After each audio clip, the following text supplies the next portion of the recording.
네, 오늘 말씀은 고린도전서 15장 31절 말씀 보겠습니다. 네, 여기서 사도 바울의 자랑, 나는 우리 주 예수 그리스도 외에는 자랑할 게 없다 이렇게 선언을 하는데, 나는 우리 주 예수 그리스도만을 자랑하는 그 내용 중에 하나가 뭐냐면은 나의 자랑을 두고 단언하노니 나는 날마다 죽는다라고 이렇게 선언하고 있습니다. 예, 나는 날마다 죽는다 그러면 죽음이란 무엇인가? 우리가 사도 바울의 고백을 모든 크리스천들이 나는 날마다 죽는다 그러는데, 제가 젊었을 때도 나도 날마다 죽는다 이렇게 생각을 했던 것 같아요. 그런데 그 죽음에 대한 실체에 대해서 정확하게 감을 잡지 못하지 않았었나 그런 생각이 듭니다. 예, 여기서 이 사도 바울은 나는 날마다 죽노라 이러는데, 여기서 지금 날마다 죽고 있다라는 것은 아직 사도 바울도 자기 자신이 계속 얘기하잖아요. 나는 어찌하든지 죽은 자 가운데서 부활에 이르려 한다 이렇게 선언을 하고 있거든요. 그래서 이 부활에 이르는 것과 날마다 죽는 것과는 다른 나라다라는 거죠. 그래서 내가 날마다 죽어간다 그러면은 날마다 죽은 그 분량만큼, 그 죽은 분량만큼만이 나의 믿음의 자산인 거죠. 그거를 또 우물이라고도 표현을 하죠. 근데 나머지 부분이 아직 사단 나라로서 우리의 정신의 세계가 살아있기 때문에 그 날마다 죽는 것이 확장이 돼야 돼요. 부피가 점점점 넓어져야 된다라는 거죠. 그러면 우리가 무엇이 죽어야 되느냐라는 거예요. 거의 대부분의 사람들이 고집이 죽으면 되는 거 아니냐. 그런데 사실 그렇진 않습니다. 고집이 죽는 것도 맞지만은 정답이라고 하기에는 너무나 아쉬운 부분이 많다 이렇게 볼 수가 있습니다. 그래서 오늘은 죽는다는 게 뭐냐, 죽어야 부활로 일어나는데 죽는 게 뭐냐 라는 것을 좀 살펴보려고 합니다.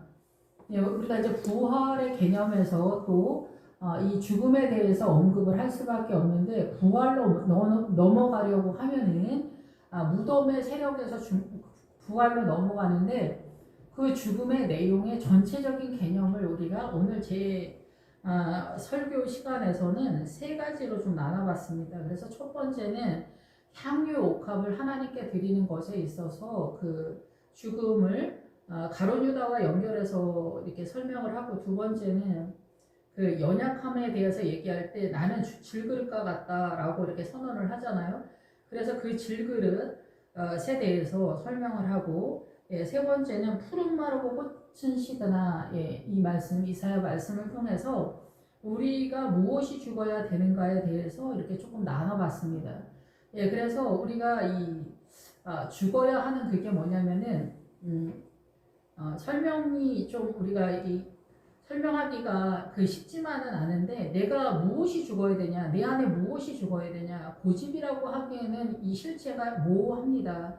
그런데 이 죽는 게 뭐냐면은 정확한 단어는 우리의 연약함에 대한 실체를 알아야 돼요. 내가 얼마나 사단 나라에 있어서 정체성, 사단 나라의 정서, 그러니까 대한민국의 역사가 문화, 전통, 사상과 이념이 다 사단 나라의 정서예요. 그래서 물의 개념을 알아야 되는데, 물은 항상 예수 그리스도의 생명수에 대한 이야기를 하죠. 그래서 너희가 배에서 생수의 강이 흘러간다 이렇게 얘기할 때, 그 생수의 강은 뭐냐면은 진리의 영이라고 그 밑에 나와 있죠, 요한복음에.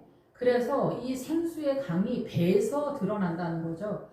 그런데 가룟 유다도 그 배가 다 터져서 창자가 다 나왔다라고 선언을 합니다.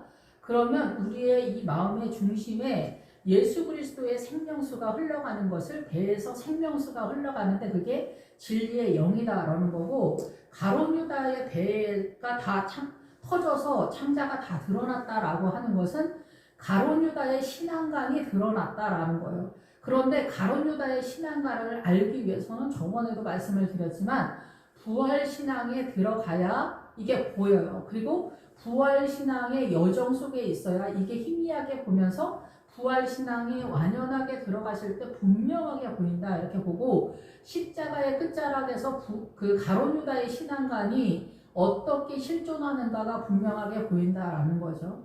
그래서 우리가 이 죽는다라는 것을 좀 더 전체적인 개념에서 이해할 필요가 있다라고 생각을 들어서, 우리가 죽는다라고 할 때 날마다 죽는다라는 그 개념, 그 내용이 날마다 어떻게 전개되고 있는가라는 것들을 저의 보는 견해에서 세 가지로 좀 살펴봤습니다. 예, 그런데 그 향유 옥합을 마리아가 주님께 다 드리죠. 그런데 여기서 향유 옥합할 때 향유보다 옥합이 더 중요합니다. 옥합을 깨뜨렸을 때 향유 냄새가 나기 때문에 그렇습니다. 그럼 옥합은 뭐냐? 옥합은 석고상자, 그래서 돌의 이름이에요.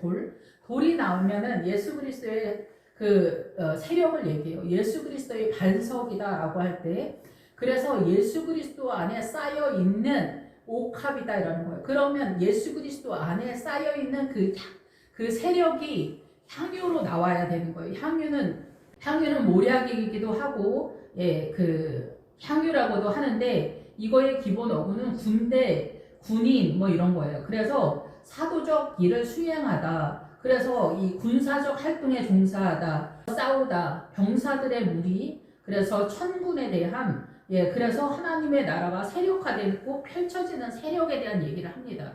그래서 마리아가 이 옥합을 깨뜨렸을 때 이 향유 냄새가 온 집안에 가득했다라는 것은 그 개인의 신앙이 예수 그리스도로 이 충만해졌다라고도 볼 수 있지만 그 교회 공동체가 전체적으로 이 향유 냄새, 주의 군사된 종들과 성도들과 목회자들이 전체적으로 그리스도의 향유 냄새가 풍기는 상태다라는 거죠. 그러면 이 그리스도의 향유의 냄새가 풍기는 게 뭐냐라는 거예요. 그것은 피 묻은 옷, 곧 말씀이다라는 거예요. 말씀이 우리의 사고가 세력화가 되기 위해서는 성경 창세기서부터 계시록까지 상당한 부분을 깨달은 말씀으로 여러분이 이해를 해야 돼요. 그래서 말씀으로 내가 존재를 해야지 그냥 종된 믿음으로 성경을 보면은 자유가 되지 못하는 거예요. 그럼 우리가 어떤 부분에서 종이냐? 그것은 종의 믿음에서 제가 다시 설명하겠지만은 늘 예로 들 때 부자와 거지 나사로에서 여러분 이거 인간적 부재로 빠지면은 이거는 말씀이 아니라는 거죠. 이거는 그냥 어느 무슬림이나 무당하지마나 뭐 힌두교나 불교나 어디에 있는 거기 때문에 이거는 생명의 세력이 아니라 보편적으로 사람을 좀 유익하게 하는 약간의 유익이 있는 그런 세력 정도다라는 거죠. 이것이 하나님의 나라의 복음의 센터를 담당하지 못한다라는 거예요. 그럼 부자와 거지 나사로에서는 속량의 은혜와 구원의 세력을 말하며 하나님의 직접적인 세력에 대한 얘기를 하는 건데 그거는 뭐 그 부분에 있어서 제가 전에도 말씀을 드렸지만 나중에 또 기회가 되면 말씀을 드리도록 하겠습니다. 그래서 옥합을 깨뜨렸을 때 예수 그리스도가 드러날 때 향유 냄새가 드러난다는 거예요. 그러면 성경은 이 예수 그리스도에 대해서 성경이 곧 율법과 성경이 곧 나에 대해서 말한다고 주님 그러시잖아요. 그래서 이 성경이 곧 예수님을 설명하고 있기 때문에 이 성경이 피 묻은 옷이고 곧 말씀이다 이렇게 선언을 하는 거예요.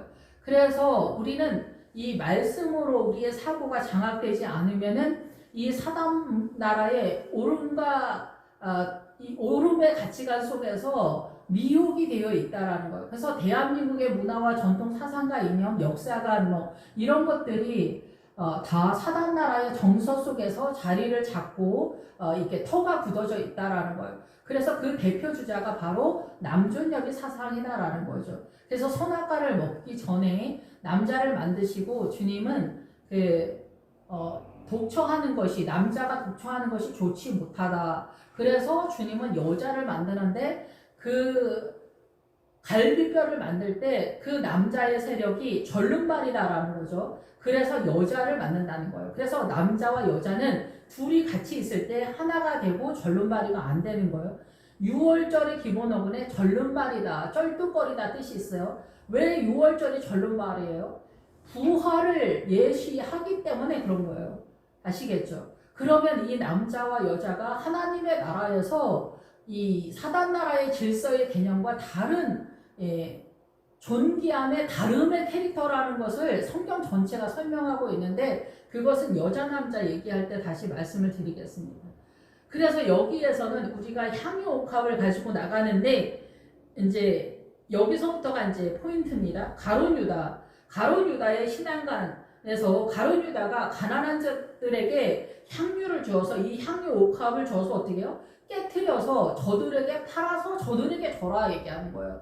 그래서 가난한 자들은 노숙자 개념이 아니에요. 이 사단 나라의 그 노숙자 개념의 가난한 사람을 말하는 게 아니라 하나님의 나라에 대한 절절함을 갖고 있는 자들을 가난한 자들이라고 하는 거고, 십자가의 끝자락에서 하나님의 나라에 대해서 너무나 열망을 하면서 자존심이고 체면이고 그 어떠한 것도 주님 앞에 내세울 수 없는 자기 자신을 발견한 그 사람에 대해서 주님은 너는 거지다 이렇게 선언하는 거예요.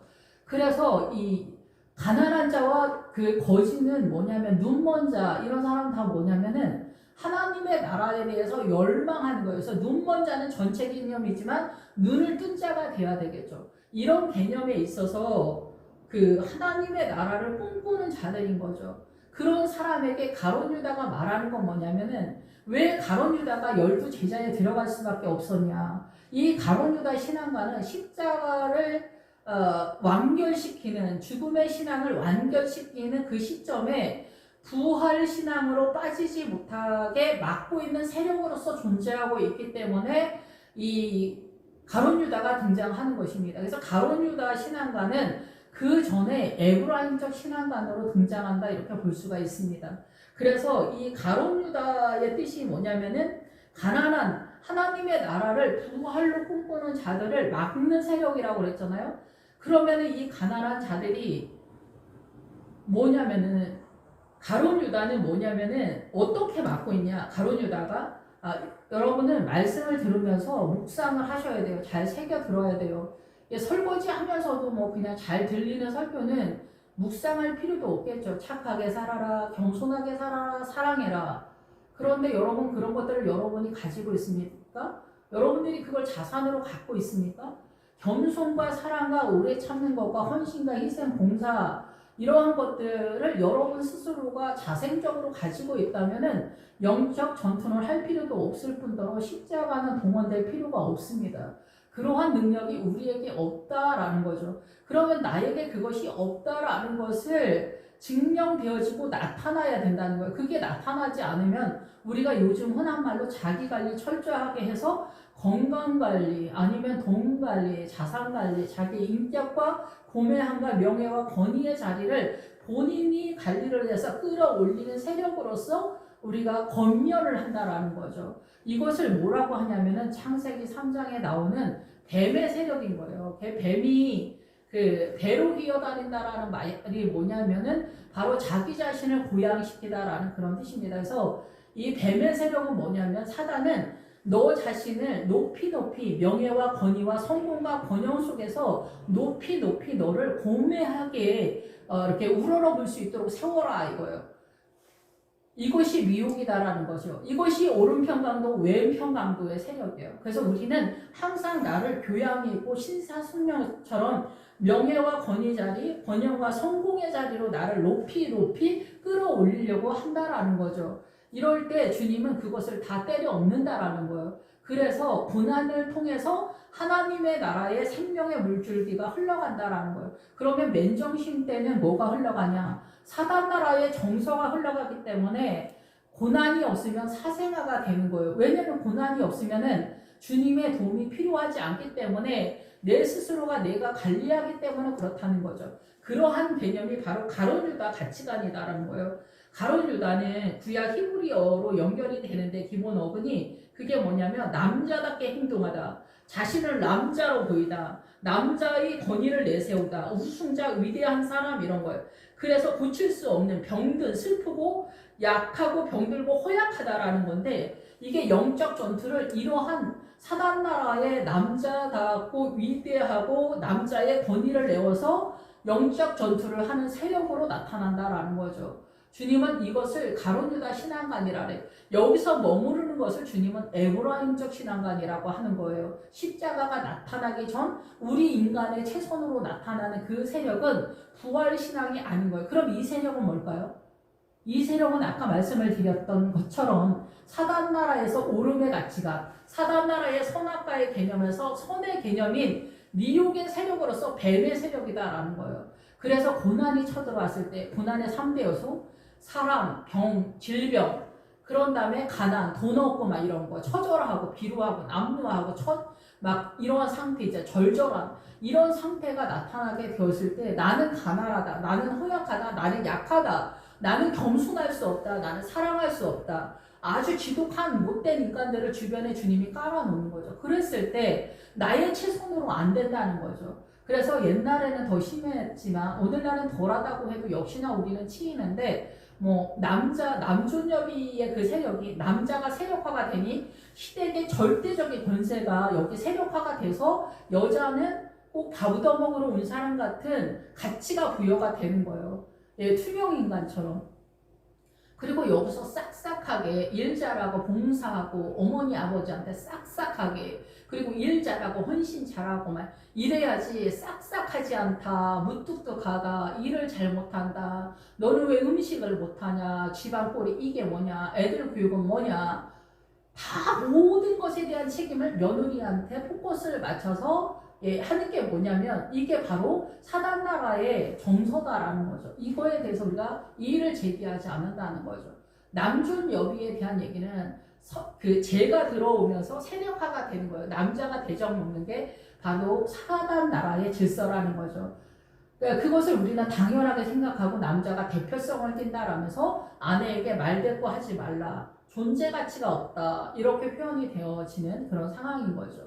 예, 그래서 며느리의 발언권은 존재하지 않는 그런 상황이 되는 거죠. 너는 왜 시집을 왔냐, 이렇게 되면서 너는 어디가 아프냐 이런 거 물어보지 않습니다. 어디서 말대꾸를 해? 일 하나 똑바로 못하면서, 음식 하나 똑바로 못하면서, 애들은 누굴 닮아서 이렇게 말을 안 들어? 어머니 아버님한테 왜 이렇게 싹싹하게 못해? 부모님한테 잘해야 복을 받지. 너는 극찬인데 부모님한테 뭐 하는 짓이야, 이렇게 이야기를 하게 되는 것입니다. 그래서 그런 말할 때는 또 다 맞는 것 같은데 이게 사단의 교묘한 미혹이다라는 거죠. 남존 여비에 대해서도 엄청난 세력이 이렇게 사단의 그 정서 속에서 흘러가고 있다라는 거예요. 그래서 남자의 권위로서 모두 통제한다는 거죠.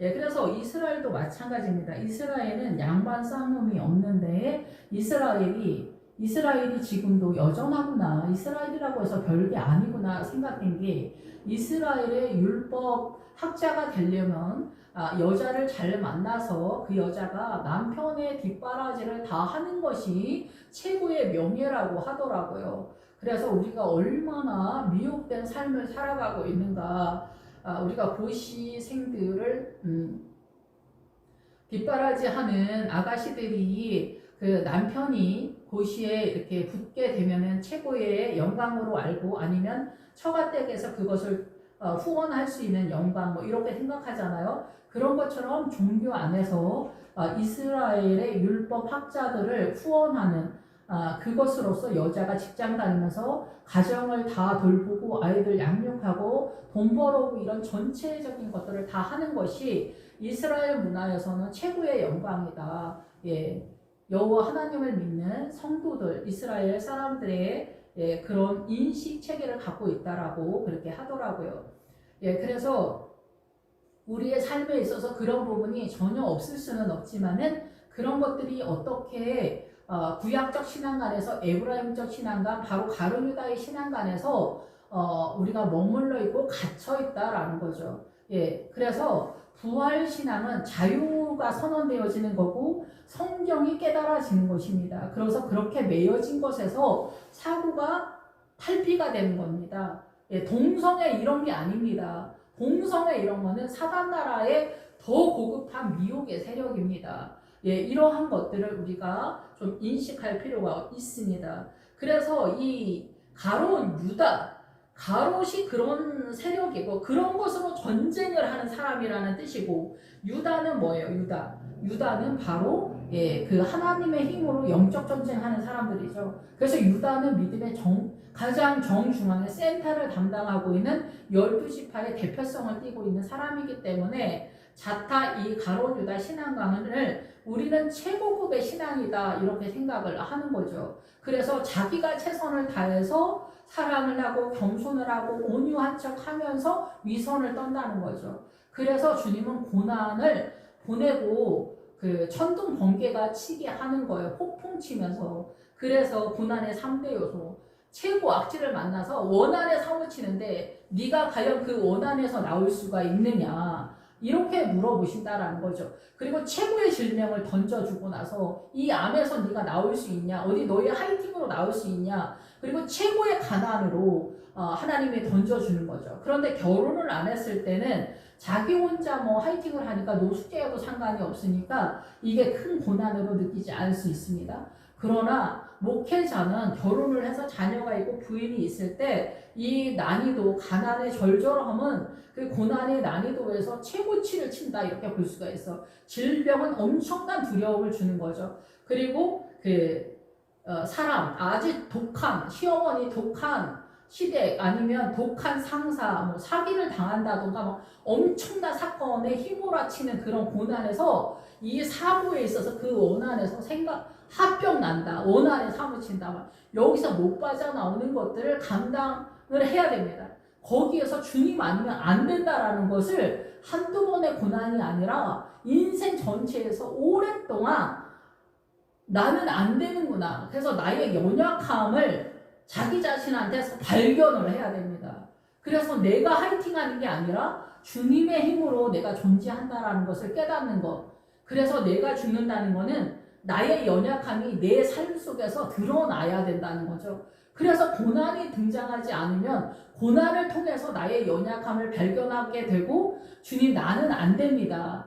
나는 안 됩니다. 주님 살려주십시오. 죽여주십시오. 이런 것들이 바로 요단강을 넘어가기 전에 가나안의 7 족속 중에서 아모리 족속이 7성은 7 왕으로 구성되어 있는데 두 성은 왕의 권세가 이 요단강 전에 있습니다. 여기에서 부자가 되고 싶다. 세상에 대한 포기와 이 생각의 영역이라는 뜻이에요. 아스다로이 그 여신이 그래서 일반적으로 뭔가 풍요라고 생각하지만 그게 생각의 영역이에요. 생각의 영역을 내가 관리할 수 없다라는 거예요. 그래서 우리가 조금만 빈정상해도 광기를 부리거나 요즘 꼬맹이들도 광기를 부리고 우리 아이가 달라졌어요. 나오는 꼬맹이 5, 6, 7살만 해도 엄마가 울면서 나는 얘를 감당하지 못하겠어요. 중학생 돼보세요. 집 나가고 진짜 난리 법석입니다. 진짜 어쩌면 너는 이렇게 속을 썩이려고 이 세상에 태어났니 할 정도로 엄마가 울면서 나는 이 아이를 감당할 수가 없습니다. 이렇게 엄마가 울면서 말한다니까. 여기 아들이어봐 얼마나 무섭겠어요. 이런 상태가 된다라는 거죠.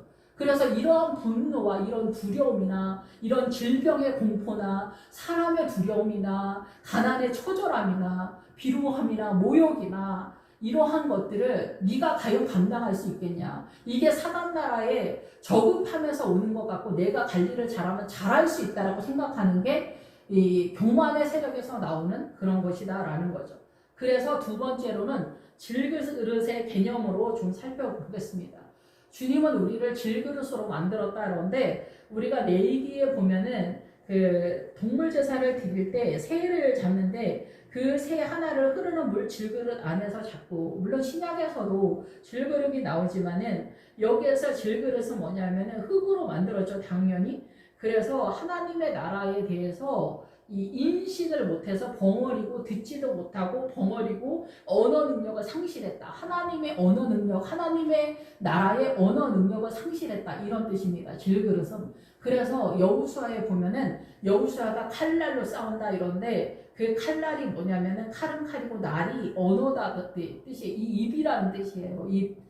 말씀으로 싸운다라는 거예요. 구약이나 신약이나 말씀으로 싸우는 거. 그러면 이 말씀이 말씀되기 위해서는 이 머리의 사고 능력이 어떻게 네가 하나님의 나라를 이해하고 있냐는 거죠. 그것이 사단나라의 정서, 고난이 없이 사단나라의 일반적 대한민국의 정서로 여러분들이 존재하고 있다면 아무리 고급하고 명예와 권위와 성공과 번영을 갖고 있어도 그것은 여러분 그 사단나라 것이다라는 것입니다. 여러분의 명예와 권위, 번영과 성공 이것은 오른편 강도, 왼편 강도의 세력이기 때문에 사단나라의 선악과의 선의 개념이 있기 때문에 이것은 여러분이 아무리 최선을 다해도 여러분은 가룟 유다의 신앙관이며 이것을 일컬어 에브라임적 신앙관이다라는 거죠. 우리가 예수의 이름으로 예수님을 믿는데 예수님의 세력으로 들어가지 못했다라는 거예요. 예수님의 출신은 어디예요? 베들레헴이잖아요. 베들레헴이 떡집이잖아요.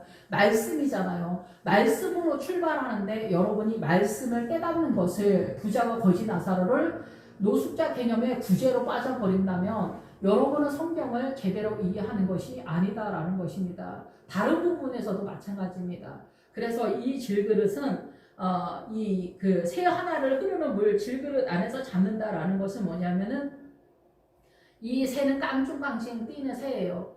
날지도 못하면서 막 이렇게 어정쩡한 거죠. 그런데 얘를 흐르는 물은 살아있는 물은 뭐예요?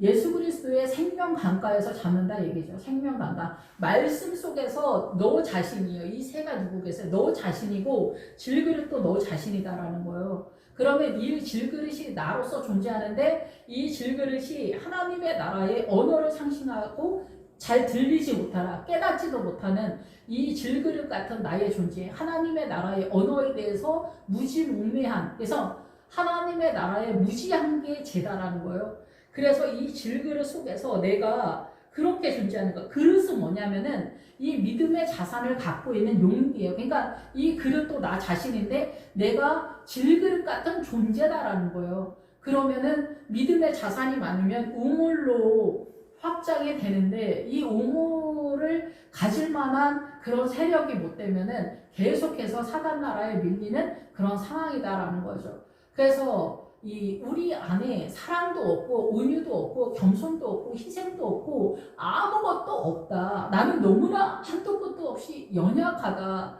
이러한 것들을 깨달아갔는데 오랜 세월이 걸린다라는 거죠. 그래서 광야 생활을 기본적으로 40년을 선언하는 거예요. 그러면서 하나님의 나라가 세력화되는데 희년이 선포되는데 부활의 완전한 지점이 아마도 50세 이후가 아니겠느냐 이렇게 볼 수가 있는 거죠. 그래서 부활의 씨앗은 예수의 이름으로 매 주일마다 선언이 되고 부활의 생명수가 흘러가는 것을 여러분들이 예배 때마다 성찬을 하면서 말씀을 먹고 소화시키는 그런 구도에서 흘러가는데 바로 이런 질그릇을 여러분이 이해를 하셔야 돼요. 그래서 이 새를 질그릇 안에서 죽인다는 거예요. 그래서 아가서에서도 네가 길을 모르겠거든 양들이 있는데 가라. 그러면 거기 목자가 있을 것이다. 그러면 거기서 네가 염소 새끼 한 마리를 키우라는 거예요. 그러면은 이 교회 공동체에서 진짜 예수 그리스도를 추앙하는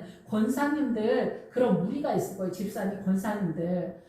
뭐 믿음 없는 사람들 말고 진짜 영의 사람들이 있는 걸 아실 거예요. 이렇게 들어보면 그러면 그 사람들 언저리에 늘 가서 얼쩡거리라고 말씀드렸잖아요. 커피 사고 점심 사고 저녁 사고 이러면서 그러면서 그들의 믿음, 그들의 인생 가운데 그들의 인생의 여정 가운데 역사하신 그리스도의 은혜를 주워듣게 되는 거예요. 그러면서 너의 염소 새끼를 키워라. 염소 새끼의 기본 어근이 베어내다예요. 뭘 베어내요? 바로 내 안에 있는 어둠의 세력을 베어내야 돼. 그러면 무엇을 근거로 베어낼 수가 있나요? 뭐가 잘못되는지를 알아야지 베어내잖아요. 그러니까 고난이 없으면 그걸 아무리 이론적으로 알아도 세력화가 안 돼요. 근데 고난이 쳐들어오면 그 말씀이 이 말씀이었구나 하고 깨닫게 되는 거예요. 그러면서 그것이 내 말씀이 되는 거예요. 그래서 상당한 부분의 그런 것들이 보리이삭, 미리삭이 상당한 수준이 되면은 우물 하나가 채워지는 거죠. 거의 우물을 발견하고 소유하는 신앙인들은 거의 대부분 목회자들이라고 대표성은 들 수가 있습니다. 그러나 성도님들도 상당한 부분에 그 목회자와 길을 같이 할 때 그 여정을 받는다 이렇게 볼 수가 있죠.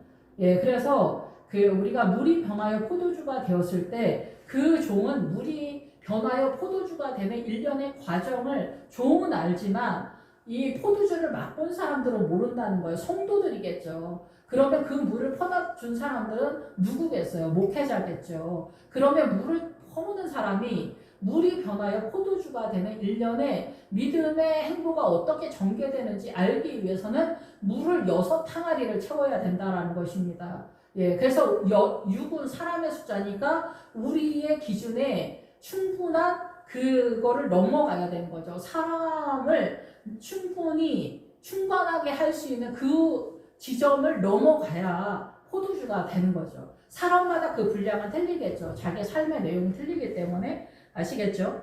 예, 그래서 이 질그릇이 이렇게 변하는데 지옥의 개념을 이제 요한계시록에서 지옥이 많이 나오잖아요. 근데 이 지옥의 개념에는 흰놈의 골짜기가 나오고 여기에 여부수가 등장하게 됩니다. 그래서 흰놈의 골짜기는 뭐냐면은 이 그 교만의 세력을 얘기해요. 지옥도 마찬가지예요. 교만과 올림과 교만, 자만심. 예, 그래서 이 교만의 기본 어구는 등 뒤에 붙었다라는 뜻이 있습니다. 그래서 아까도 말씀을 드렸지만은 오른편 강도, 왼편 강도가 너무 멋있죠. 명예와 권위의 자리, 번영과 성공의 자리. 그래서 그것이 뱀의 세력이라고 그랬잖아요. 나를 고양시켜서 높이 올리는 신사숙녀로 만드는. 그래서 자기 관리 잘해서 정말 이 세상의 질서에서 남들이 우러러보는 그런 것, 대장놀이 하고 싶어 하는 것이 바로 그 교만의 세력이다라는 거죠. 예, 그래서 그 교만의 세력이 어디서 오냐? 양반쌍놈 남존여비를 해결하지 못하면 그 세력이 바로 교만의 세력과 확장되면서 양반쌍놈으로 되는 거예요. 있는 사람, 없는 사람, 배운 사람, 못 배운 사람, 뭐 날씬한 사람, 예쁜 사람, 뭐 백인, 흑인, 뭐 아시안, 뭐 이런 거. 다 여러 가지로 남자, 여자, 오만 가지로 우리가 남존여비처럼 양반쌍놈의 개념으로 세상을 판단하고 정죄하는 그런 인식을 갖게 된다라는 거죠. 그런 것이 바로 지옥이다라는 거예요. 우리가 죽어서 꼭 지옥에 가서가 아니라 이 교만의 세력이 바로 지옥이다라는 것입니다. 그것을 바로 흰놈의 골짜기다라는 거예요. 흰놈의 골짜기는 도벳 산당을 만드는데 도벳은 이 교만함이 좀 더 적극적으로 나오면 침 뱉는 행위가 나오는 거죠. 북을 치면서 선전선동을 하는 거예요. 소구를 쳐서 올리고 탬버리를 연주하면서 선전선동을 하는 거예요. 이 잘난 것들이 더 올라가고 세상의 질서에서 고급함을 추앙하는 것 같은 것들이 그렇다라는 것입니다. 그래서 이런 것들을 보다 구체적으로 여러분의 삶에서 부활신앙으로 들어갔을 때 조절 능력이 나타난다는 거예요. 그래서 성경에, 구약 성경에 보면은 산당이 많이 나오잖아요. 사당과 산당은 같은 단어인데 산당이라는 뜻은 뭐냐면은 고지라는 뜻이고 높은 거 파도라는 뜻입니다. 파도는 물의 개념이 파도를 치는 거잖아요. 바다에서 강도 그렇지만 그래서 이 파도가 나오고 높은 곳 지점을 말하고 높은 곳을 말하는 건데 산등성이 또 제단도 말하는데 이게 왜 산당이냐? 여호와의 산당도 있고 사단나라의 보편적 산당도 많이 나옵니다. 일단 산당은 이런 뜻인데 무엇으로 인하여 산당이 이렇게 전개되느냐? 사단한테 밀리면은 사단나라의 가나안의 7족 속의 미혹의 세력의 공격을 당하면은 이 산당의 세력이 되는 거고 믿음의 보급함이 되면 예수 그리스도의 생명의 보급함이 지나가는 거죠. 그런데 가나안의 7족속에서 여부수 족속이 있습니다. 여부수 족속이 지옥의 개념에 같이 들어갑니다. 여부수 족속은 타작마당이다 라는 뜻인데 신약으로 넘어오면 타작마당이 뭐냐? 포도나무가 타작마당입니다. 그러면 구약에서 여부수의 도시가 나중에 예루살렘으로 전환이 됩니다. 그래서 여부수는 뭐냐면은 사단나라의 정서의 개념이다. 이렇게 우리가 이해할 수 있습니다. 그런데 이것이 말씀의 세력 속에서 산당의 세력, 하나님의 나라의 고급한 그 믿음의 세력을 여러분이 깨달았으면 여부수가 죽고 예루살렘이 등장하게 되면서 이게 세력화가 되는 거예요. 그러면서 이 세력이 이 예루살렘의 세력이 되는 거죠. 그래서 타작마당이 되는 거예요. 신약에서는 이미 예수 그리스도의 포도나무의 개념에서 타작마당이 등장하기 때문에 예수 그리스도가 타작마당이다. 예, 그래서 룻기에서 보아스의 타작마당에 들어갔잖아요. 그것이 바로 뭐예요? 예수 그리스도의 세력에 들어간다. 구약 룻기를 통해서 신약의 이방인들의 그 세력을 말하기도 하지만 그게 교회 공동체 사명의 전체 개념을 설명하고 있는 거죠. 예, 그래서 여부수를 공격해 들어가는 것은 발달하는 거예요. 밟아서 몹시 싫어하다, 오염시키고 짓밟아서 거절하고 뭉개다 이런 뜻이에요. 그래서 여호수아에서 그 땅을 밟는다라는 것은 가나안의 땅을 밟는다라는 것은 우리 인생의 한 걸음 한 걸음 사단 나라의 미혹의 세력, 가나안의 7족속이 어떻게 모든 문화와 전통, 사상과 이념 속에서 우리를 미혹하고 쳐들어오는가라는 것들을 여러분이 깨달아야 된다라는 거죠. 그래서 항상 예로 드는 게 대표 주자가 사단 나라의 정서의 개념에서 민주당이 추앙하는 사회주의, 좌파를 추앙하는 사람들이 추앙하는 사회주의가 바로 이러한 미혹의 세력의 고급함이다. 그래서 가나안의 7족속 중에서 아모리 족속도 예루살렘 성읍 아도니세덱이 공의 왕입니다. 그래서 예루살렘이 평화의 터죠. 예수님도 평화의 왕인데 사단 나라도 똑같이 평화의 왕으로 서 있다는 거예요. 의의 왕으로 서 있다라는 거죠. 그러면 사단이 적그리스도로 등장할 때 사단은 우리를 어떻게 해요? 평화와 우리가 알고 있는 선악과의 개념에 의의 개념으로 들어오니까 우리가 박수치면서 달려가는 거죠. 예, 그래서 강도는 혁명가라는 뜻입니다. 성경에서 말하는 강도는. 그래서 사단 나라의 선의 개념은 혁명가의 모양으로 우리에게 다가오기 때문에 군자가 도를 따라가는 개념으로 우리가 이해가 돼서 그쪽으로 뛰는 거예요. 그래서 옛날에 사회주의가 처음 발발했을 때 전 세계 70%가 그쪽으로 모든 국가가 뛰었다라는 거죠. 근데 다들 우리가 그쪽으로 뛰었는데 지금은 그런 것들이 바로 사단 나라의 미혹의 개념이라는 것을 여러분이 아셔야 합니다. 이것이 세력화가 되면은 우리도 북한과 같이 사회주의가 국가 개념에서 세워지는 그런 상황이다라는 거죠. 예, 좌파를 따르고 계시는 분들은 기분 나쁘다. 그렇게 생각하시겠지만 여러분이 가지고 있는 사회주의의 그 사상이 복음을 밀어내고 있다라고 생각을 하셔야죠.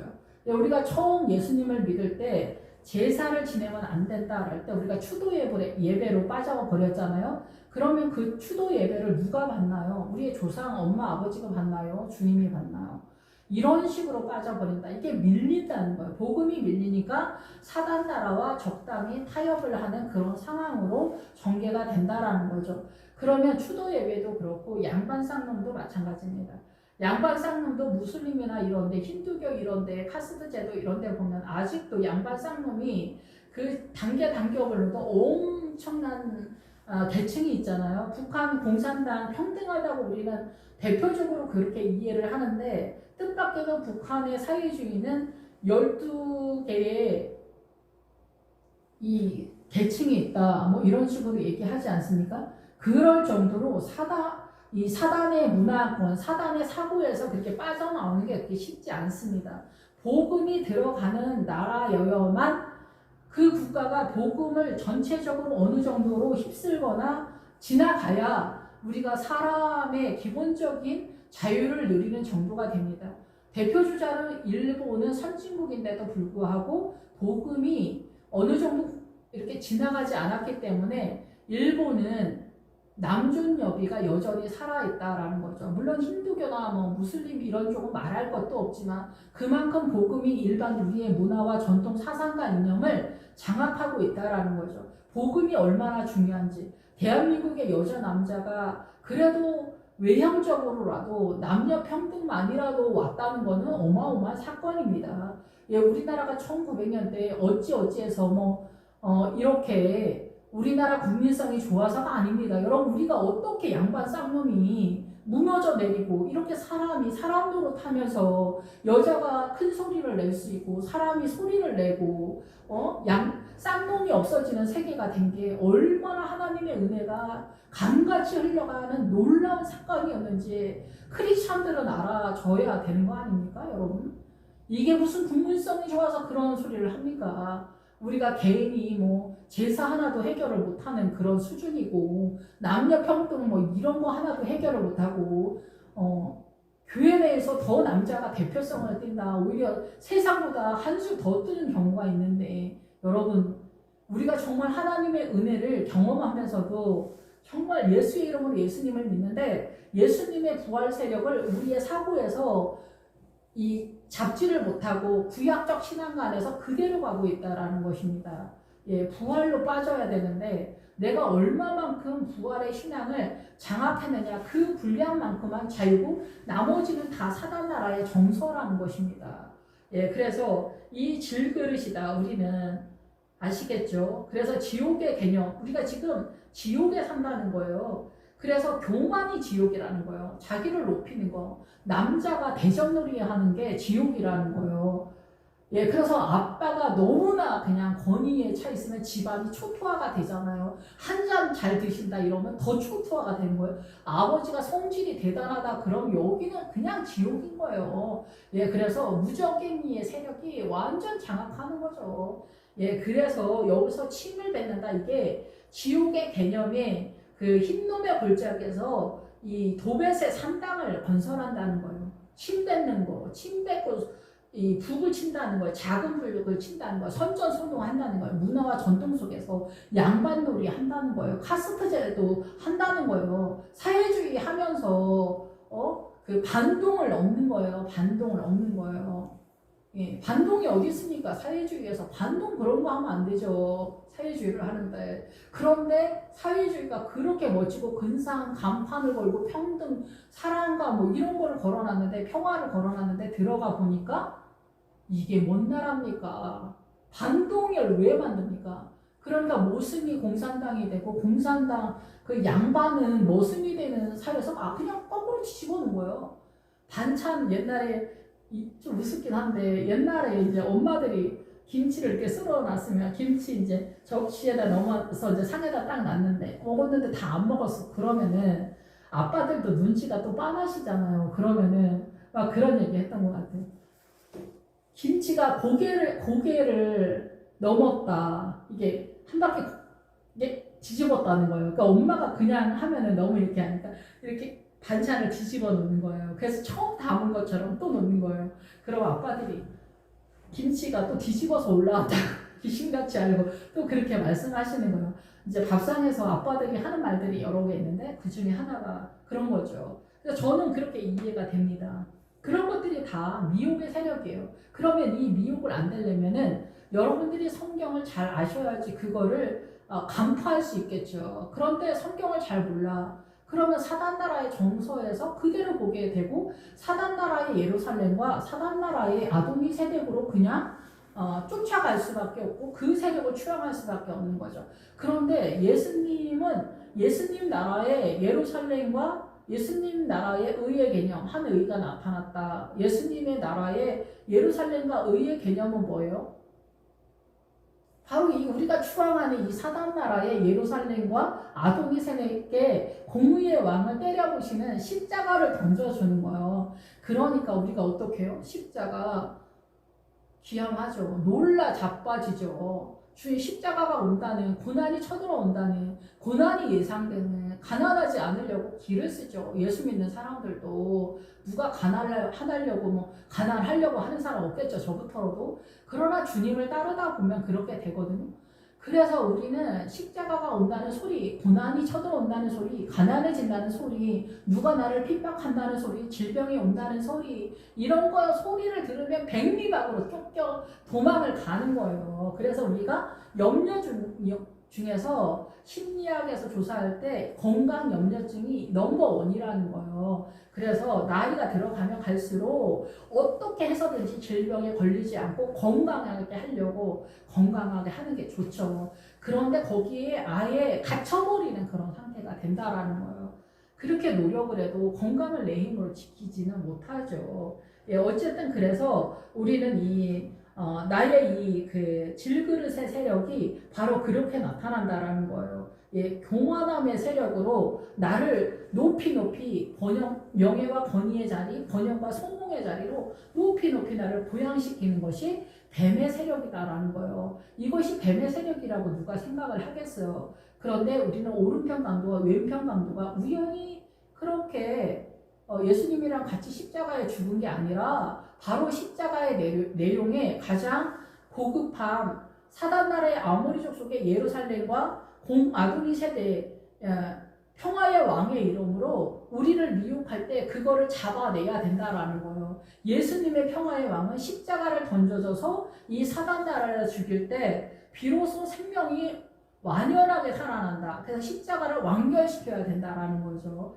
지금 죽음에 대한 이야기를 합니다. 그래서 나의 연약함이 뭐를 죽여야 되냐? 교만함을 잡아야 된다는 거죠. 두 번째. 첫 번째는 가룟 유다의 신앙감, 향유옥화. 바로 예수님이 드러나야지 내가 최선을 다하는 것이 아니다라는 거예요. 근데 우리가 가지고 있는 것은 내가 최선을 다하는 것 외에 가지고 있는 게 없어요. 실상은. 그래서 내가 최선을 다하는 것을 점점 죽여서 십자가의 끝자락에서는 너무나 절망스러운 상황을 만나서 진짜 혼수 상태가 되는 것 같은 그런 상태예요. 그래서 이 십자가에서 자기 스스로 목매는 사람이에요. 십자가의 죽음은. 그것이 씨 뿌리는 비유에서 가시떨기에서 등장하거든요. 스스로 목을 맨다라는 뜻이에요. 스스로 자기를 죽이는 사람이에요. 그러니까 얼마나 그 사람의 삶이 혹독하고 가혹하겠어요. 처절하겠죠. 그래서 우리는 다 도망가게 돼요. 중간 어디에서. 그러면 안 된다라는 거죠. 부활로 빨라지기 위해서 조금만 더 버텨야 된다. 그리고 고난이 쳐들어올 때 그 고난이 나한테 말하는 소리를 잘 들어야 되고 깨달을 수 있도록 주님께 간절히 기도해야 되겠죠. 그리고 세 번째는 이제 푸른 마르고 이사야 40장 7절에 보면은 푸른 마르고 꽃은 시드는 여호와의 기운이 그의 불미라. 이 백성은 실로 풀이로다. 푸른 마르고 꽃은 시드나 우리 하나님의 말씀은 영원히 서리라. 하나님의 말씀은 영원히 선다. 하나님의 말씀만이 우리의 생명이고 우리의 존재고 피 묻은 옷이 곧 말씀이다. 그래서 말씀을 깨닫는 거 문자적으로는 생명의 세력이 아니라고 주님 그러셨어요. 말씀을 반드시 깨달아야 된다는 거예요. 부자와 거지 나사로에서 속량의 은혜와 하나님의 임재 가운데 하나님의 힘이 어떻게 등장하느냐까지 나가야 되는 거예요. 그것까지 가야 되는 거죠. 그런데 그게 구제로 빠지면은 어디서나 나타나는 인간의 약간의 유익을 주는 것에 크게 벗어나지 않는다라는 거. 그래서 풀은 마르고. 그래서 여기서 풀은 뭐냐면은 당연히 풀이죠. 그 부추다 뭐 이런 건조 뭐 이런 기본적인 뜻이 있는데 여기에 기본 어구는 어디로 연결을 하냐면은 마당이라는 뜻이에요. 마당. 마을 뜰 분해. 그러면 빈들 구에 가고 나팔을 불다, 악기로 불다, 소리내다. 이게 그러면 전체 개념에서 어떻게 볼 수 있냐면은 성전에 들어가면 성전 마당, 성전 뜰이 있어요. 그럼 성전 뜰에서 성전 뜰에 있는 사람들을 풀의 믿음이라고 하는 거예요. 근데 풀은 물이 조금밖에 필요하지 않고 근데 조금밖에 안 필요한데 금방 또 말라. 조금밖에 안 갖고 있기 때문에. 그런데 이 마당은 어디로 들어가기 위해서 성전들은 어디로 들어가기 위해서 성전들이 있어요. 성소 안에 들어가기 위해서죠. 성소 안에 들어가면은 우리가 떡상이 있고 향단이 있고 촛대가 있어요. 그러면은 이 세 가지가 동원돼야만 지성소에 들어갈 수 있다라는 거예요. 그럼 지성소에는 천사들이 지성소에서 지키고 있잖아요. 그 법궤가 말씀인 거잖아요. 그래서 말씀을 누가 지키냐? 천사들이 지키고 있는 거예요. 그래서 이 말씀을 깨닫는 게 너무 중요한 거예요. 반역의 세력이 진짜 주님의 나라를 완전하게 거짓 없이 품을 수 있는 우리가 얼마나 위선적인 존재고 거짓의 존재 인간은 십자가의 끝자락에서 완연하게 등장을 하게 되거든요. 그리고 주님이 아니면은 성령님이 아니면은 내가 여기서 나갈 수 없다. 이 종된 믿음에서 이 죄에서 나갈 수 없다. 라는 것들을 철저하게 깨닫게 되는 거예요. 그래서 이 풀은 바로 마당의 믿음, 성전 뜰의 믿음. 그래서 우리 집의 뜰이라고도 하지만 내 개인적으로 그런 믿음에 있다라는 거예요. 사람은 풀과 같다는 거예요. 주님의 은혜로 성소 안에 들어가야 되고 성소에서 지성소 안으로 들어가서 말씀을 잘 알아야 된다라는 거예요. 아까 말씀드린 대로 부자고 거지 나사로에서 사단 나라의 정서의 개념에서 구제로 빠지면 안 되고 속량과 어때요? 부자는 뭐예요? 하나님의 말씀을 많이 가지고 있다는 의미에서 목회자를 상징한단 말이에요. 그 목회자에게서 구원의 여정에 생명의 말씀을 달라 거지가 나타나는 거예요. 아까 거지 뭐라 그랬어요? 십자가의 끝자락에서 하나님의 나라에 대해서 열망하는 존재를 거지라고 하는 거고, 가난한 거는 그 베이스 토대를 얘기하는 거예요. 좁은 길을 가는 사람들을 일컬어 이야기하는 것이다 라는 것입니다. 그래서 푸른 마르고 시든다, 이 얘기는 뭐겠어요? 예, 이 푸른 마르고 시든다, 이게 꽃은 피어도 반짝반짝 은혜를 받다가도 이 풀에 지나지 않는다면 이렇게 되는 거예요. 예, 그래서 이 풀은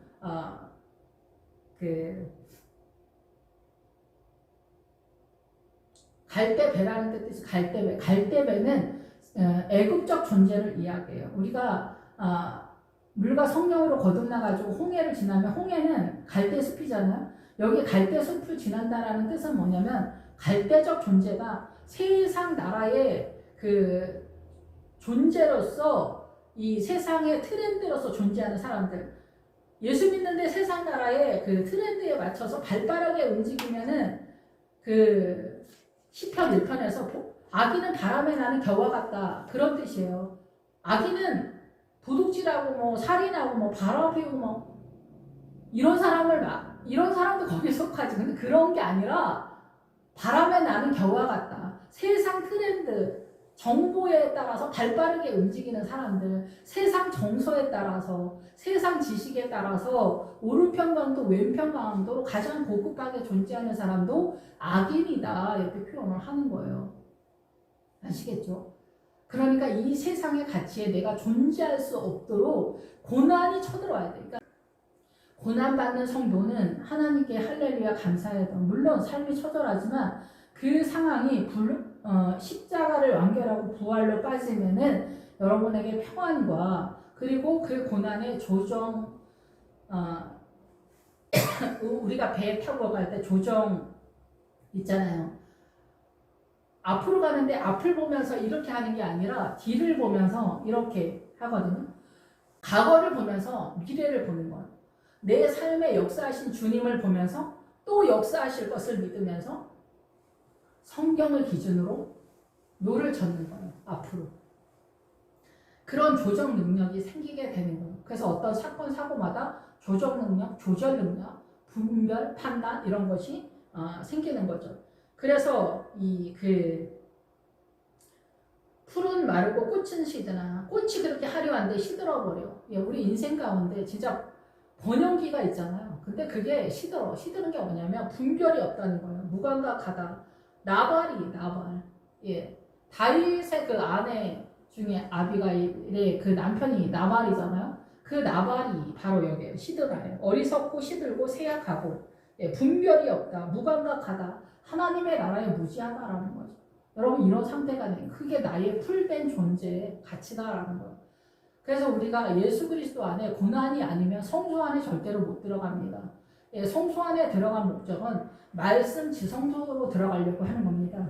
그래서 이 말씀을 깨달는 게 정말 중요합니다. 이 부활은 예수님의 출발이 예루살렘이기 때문에 부활로 들어가려면 여러분은 절대적으로 말씀을 알아야 됩니다. 말씀을 깨닫는 게 상당해야 됩니다. 물이 변화의 포도주가 될 때 6항아리가 채워졌을 때 포도주가 되는 겁니다.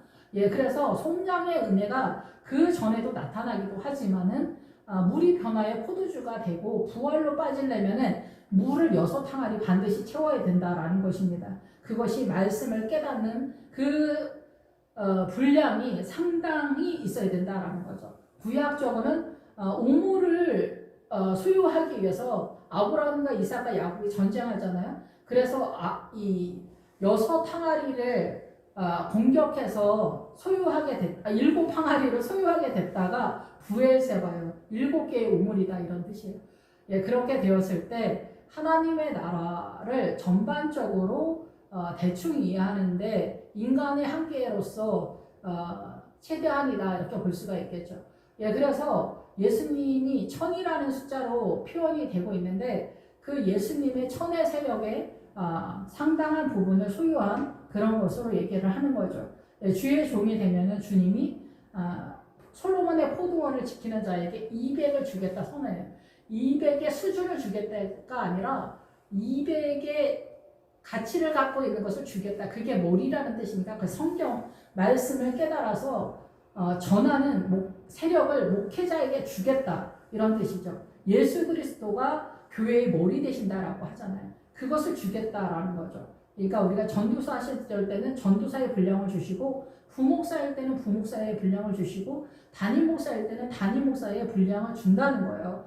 예, 그것에 대해서 더 주님의 말씀을 준비하고 묵상하면은 필요한 것은 주신다라는 거죠. 예, 그런 부분에서 우리가 이 죽는다라는 것은 제가 나름대로 세 가지로 잡아봤는데 이 옥합으로 향유 냄새가 나는 것은 군사가 예수 그리스도의 향기를 품어낼 수 있도록 하기 위해서 가룟 유다 신앙관 내가 최선을 다하는 그 기운을 없애는 것이 그러기 위해서 기운을 뺀다라고 어떤 목사님도 그렇게 말씀하시는데 그것이 말씀을 통해서 더 세력화가 돼야 된다 이렇게 생각이 됩니다. 예, 그래서 우리는 처절해져요. 왜냐하면은 나의 힘이 나타나지 않는 것으로 고난을 통해서 나의 고칠 수 없는 병들고 슬픈 상태, 원한에 사무친 상태, 가난하고 처절한 상태 이러한 상태들을 깨달아 가야 된다는 거죠. 그리고 내가 얼마나 죄인된 상태고 하나님의 나라의 언어에 대해서 전혀 이해하지 못하고 있다라는 걸 그리고 세 번째 푸른 바르고 꽃은 시대라 나는 마당에 있다. 성전 마당에 있다. 그래서 나는 풀이다라는 거죠. 이 풀과 같은 존재다라는 거죠. 그래서 이 말씀, 하나님의 말씀과 기도와 성령님의 조명이 아니면 빛 대신 예수 그리스도의 은혜가 아니면은 십자가의 끝자락에서 뭐든지 하나님의 은혜가 아니면 어떠한 것도 생명으로 나타날 수 없다라는 것을 발견할 수밖에 없습니다. 그랬을 때 우리가 그런 것들이 동원돼서 지성소로 진입하게 되는 거예요. 지성소로. 그러면서 우리의 대제사장 대신 예수 그리스도의 세력이 드러나기 시작하는 거예요. 그런 것들이 하나 두 개 점점 모여서 룻기에서처럼 미리삭이 점점점 모여서 나중에 에바만큼 쌓이다가 나중에 보아스의 타작말 땅까지 이르게 되는 거죠. 예, 그래서 여러분들도 여러분의 삶에 고난이 쳐들어왔을 때 놀라지 마시고 나에게서 세상을 향해서 자랑하는 거 그런 거 필요 없다. 나는 날마다 죽는 것을 자랑하노라를 고백했던 사도 바울. 사도 바울도 마가랑 처음 복음을 전하러 갈 때 복음은 마가랑 얘랑은 일을 못 하겠어요. 진짜 얘는 진짜 짜증나. 얘는 안 돼요. 정신머리가 툭 빼먹었어요. 얘는 진짜 안 되겠어요.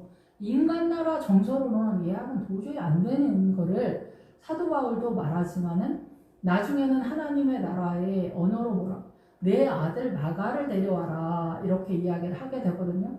우리도 사도 바울처럼 날마다 죽는 오늘 하루였을 거라고 예상이 됩니다. 예, 그런데 우리도 언젠가 또 사도 바울처럼 날마다 죽으면서 내 아들 마가를 데려와라. 와, 진짜 꼴보기 싫다. 진짜 나는 우리 어머니랑 진짜 분가하고 싶다. 자식이 아니라 왼수다.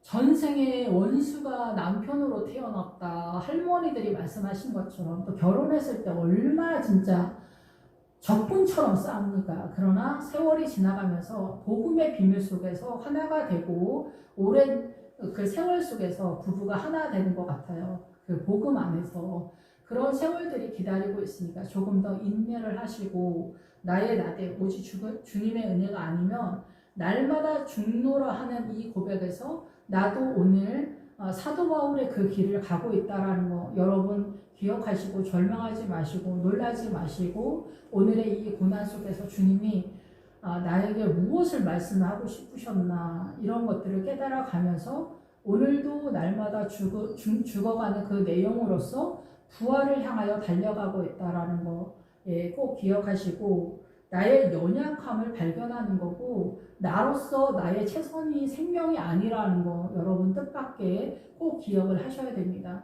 나의 최선이 자산이 아닙니다. 그래서 제가 십자가에서 죽게는 되었지만은 저는 이렇게 생각합니다. 제 자신의 삶에 대해서 사도 바울은 거룩한 산제물로 하나님께 자기 자신을 바치라고 했는데 저는 거룩한 거 빼고요. 산제물로 저를 바친 거라고 생각이 들거든요. 저는 저의 삶을 보면은 처절하고 제 나름대로 진짜 죽을 둥 살 둥 왔는데 저는 산자물로 주님께 드리긴 했지만 저는 거룩한 것도 없고 주님 앞에 쓸만한 거는 이런 자리도 없고 다만 주님의 은혜로 죽게 되었고 부활로 빠지게 되었다라고 이렇게 생각이 됩니다. 그런데 저는 주님께 억울하다. 주님 저한테 왜 이러시냐? 주님 저를 어떻게 생각하시냐? 주님 저한테 왜 이러세요? 저의 최선을 불쌍히 여겨주시라. 그렇게 기도를 했던 것 같아요. 근데 저의 최선은 사단 나라의 정서를 내려놓는 거였기 때문에 내려놓는 게 아니라 주님께 바치는 거예요. 사실은 여리고성에서 금가은 남녀노소 양가소 나귀 동철기구 모든 것을 주님께 바치는 거예요. 그래서 거기 남녀노소도 들어가요. 인간관계도 내 힘대로 되지 않거든요. 여러분 다 아시죠? 그런데 그거를 구체적으로 절절하게 경험하기 전에는 우리가 모든 것에 대해서 입찬소리를 하거든요. 십자가의 끝자락에 진입하게 되면은 저의 모든 입찬소리가 헛소리였고 죄였다라는 것을 알게 되거든요. 그래서 십자가의 끝자락에서는 모든 것이 죄라는 걸 알게 돼요. 내 세포 하나하나까지 다 죄라는 걸 알게 돼요. 그래서 그 십자가에서 죽어가면서 주님 앞에 큰 소리 칠 입장은 아니다라는 것을 아마 여러분들도 다 아시게 될 거예요.